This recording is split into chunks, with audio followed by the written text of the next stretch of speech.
All right, for this lesson, we are talking about solving equations. Now, this might look familiar from last year if you did the hands-on equations with the little pawns and the cubes. If you have no idea what I'm talking about, that's okay. We'll do it when we get back to school to review a little bit.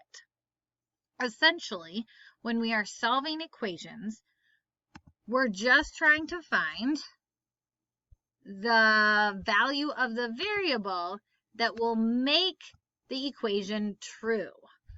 Because if I get like 3x equals 18, I have to ask myself, okay, what could x be so that this is actually true?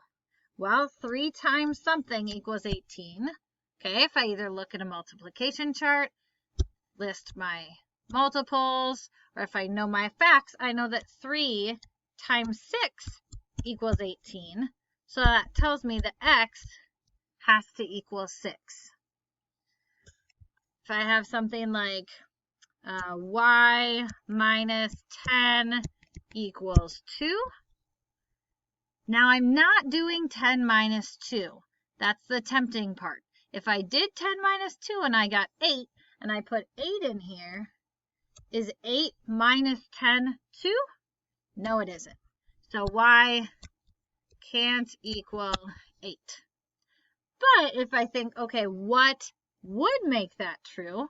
I know it has to be bigger than 10, so that if I take 10 away, it'll equal 2. So I could guess and check. I could say, what if I tried 15? 15 minus 10, okay, that equals 5. That doesn't work. That was too big. So let's try 14. That would equal 4, not 2, so that doesn't work. 12 minus 10. That does equal 2. So now we know that y is equal to 12, right? Because that's what I can put in here so that this is true. We want it to be true. We want it to be equal, so we have to find the number that works to make it true. All the ones here are just one step. So, and it looks like they're all adding or subtracting. So you're trying to figure out what number can I put in for the variable that will make the equation true. You can balance it out if you remember doing that with hands-on equations. If that doesn't make sense to you, we're not going to worry about that yet. Just guess and check until you find something that works. Our code word for today, after I do the code word, I will show you an example,